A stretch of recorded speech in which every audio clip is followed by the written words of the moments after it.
jungle.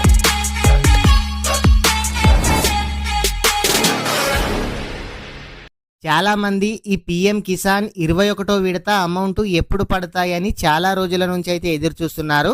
అయితే కేంద్ర ప్రభుత్వం అయితే దీపావళికి ప్రజలకైతే గుడ్ న్యూస్ అయితే చెప్పబోతుంది. ఈ గుడ్ న్యూస్ ఏంది?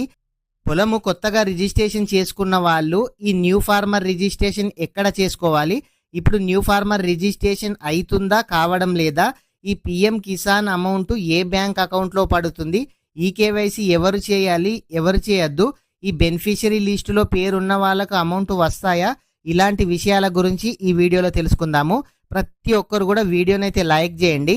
మీరు మొదటిసారిగా మన ఛానల్ చూస్తున్నట్లయితే మన ఛానల్ని సబ్స్క్రైబ్ చేయండి. మీ ఫ్రెండ్స్ అండ్ ఫ్యామిలీ మెంబర్కి వీడియో షేర్ చేయండి.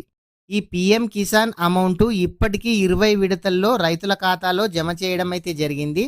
2018 కన్నా ముందు వాళ్ళ పేరు మీద పొలం ఉన్నట్లయితే ఒక్కో రేషన్ కార్డులో ఒక్కరికి ఈ పీఎం కిసాన్ అమౌంట్ రావడం అయితే జరిగింది. అయితే చాలామంది అమౌంట్ వచ్చే వాళ్ళు కూడా చనిపోవడం జరిగింది. వాళ్ళ ల్యాండ్ వాళ్ళ ఫ్యామిలీ మెంబర్స్ కూడా రిజిస్ట్రేషన్ చేసుకోవడం అయితే జరిగింది. రేషన్ కార్డు ఉండి కూడా ఇంకా ఎవరు కూడా ఆ రేషన్ కార్డులో పీఎం కిసాన్ అమౌంట్ రాని వాళ్ళు కూడా ఉన్నారు.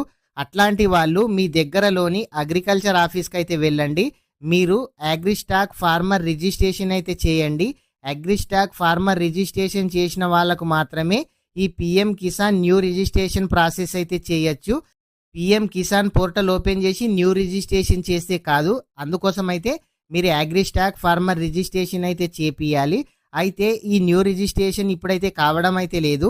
ఈ న్యూ రిజిస్ట్రేషన్ స్టార్ట్ కాగానే కూడా మన ఛానల్లో స్టెప్ బై స్టెప్ ఏ విధంగా అప్లికేషన్ చేయాలి కూడా వీడియో చేయడం అయితే జరుగుతుంది. ఇప్పటి వరకు 20 విడతల్లో అమౌంట్ పడడం అయితే జరిగింది.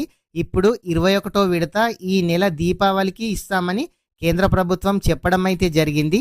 అదేవిధంగా ఈ కేవైసీ ఇంకా ఎవరైనా సరే చేసుకున్నట్లయితే ఈ కేవైసీ చేసుకొని వాళ్ళు ఖచ్చితంగా చేసుకోవాలి. ఈ కేవైసీ చేసుకొని వాళ్ళకైతే ఈ పీఎం కిసాన్ అమౌంట్ పడడం అయితే లేదు. అదేవిధంగా చాలామంది ఏం కన్ఫ్యూజ్ అవుతున్నారు అనంటే మీకు స్టేట్ బ్యాంక్ కానీ, యూనియన్ బ్యాంక్ కానీ, ఇండియన్ పోస్ట్ పేమెంట్ బ్యాంక్ కానీ, తెలంగాణ గ్రామీణ బ్యాంక్ కానీ, మీకు రకరకాల బ్యాంక్ అకౌంట్స్ చాలామందికి అయితే ఉంటాయి. కానీ మీ ఆధార్ కార్డుకి ఏ బ్యాంక్ అకౌంట్ లింక్ అయిందో ఆ అకౌంట్లో మాత్రమే ఈ అమౌంట్ పడతాయి. మీకు ఎగ్జాంపుల్కి ఉపాధి హామీ పని అమౌంట్ కానీ, ఇందిరమ్మ ఇల్లు కట్టుకున్న వాళ్ళ అమౌంట్ కానీ ఏ బ్యాంక్ అకౌంట్లో అయితే పడుతున్నాయో సేమ్ పీఎం కిసాన్ అమౌంట్ కూడా అదే బ్యాంక్ అకౌంట్లో పడుతున్నాయి. చాలామంది తెలియకుండానే అమౌంట్ పడ్డా కానీ పడలేవని కన్ఫ్యూజ్ అయితే అవుతున్నారు. అదేవిధంగా ఈ పీఎం కిసాన్కు సంబంధించి మీకు ఎటువంటి డౌట్ ఉన్నా కామెంట్ అయితే చేయండి. మీకు ఏ బ్యాంక్ అకౌంట్లో పడుతున్నాయో తెలియకుంటే కూడా మన ఛానల్లో ఇదివరకే వీడియో చేయడం అయితే జరిగింది. మీకు ఎటువంటి డౌట్ ఉన్నా ఆ వీడియో ఓపెన్ చేసి మీరు పూర్తి వివరాలు అయితే తెలుసుకోండి. ఈ పీఎం కిసాన్కు సంబంధించి లేదంటే ఆన్లైన్ నోటిఫికేషన్కు సంబంధించి ఎలాంటి అప్డేట్ వచ్చినా మన ఛానల్లో వీడియో చేయడం అయితే జరుగుతుంది. ఇట్లాంటి ఇన్ఫర్మేషన్ మిస్ కావద్దనుకుంటే మన ఛానల్ని సబ్స్క్రైబ్ చేయండి. మీ ఫ్రెండ్స్ అండ్ ఫ్యామిలీ మెంబర్కి వీడియో షేర్ చేయండి. Thank you friends.